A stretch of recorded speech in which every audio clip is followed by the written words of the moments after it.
It's where the infamous Guam Congress walkout of 1949 occurred, ultimately changing Guam's civil and political status. This is where our government was born. And while it doesn't look much like it now, that place is the historic Guam Congress Legislature Building in Hagatna, which recently began its construction phase last month.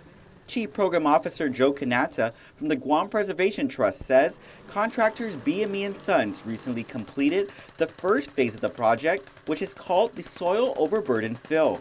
We want to make sure that we take care of that issue prior to actually starting the work. That means that if there are any indicators that perhaps is going to let us know that the soil underneath needs to be addressed in a different manner.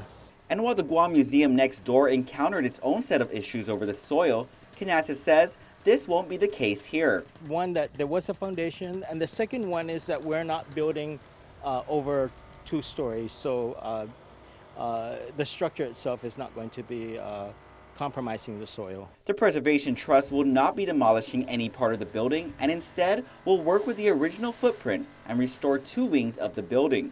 Recently, contractors, meanwhile, were able to encapsulate the old paint. We've completed something that's really important, and that's the encapsulating the lead paint that was at the previous, the old legislature building, the building that you see. So way back then, when the legislature was first built, lead paint was prevalent.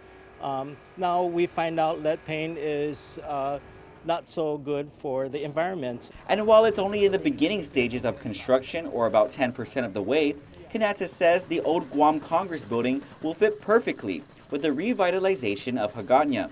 He adds the project is still within budget of close to $7 million and shouldn't see any more delays.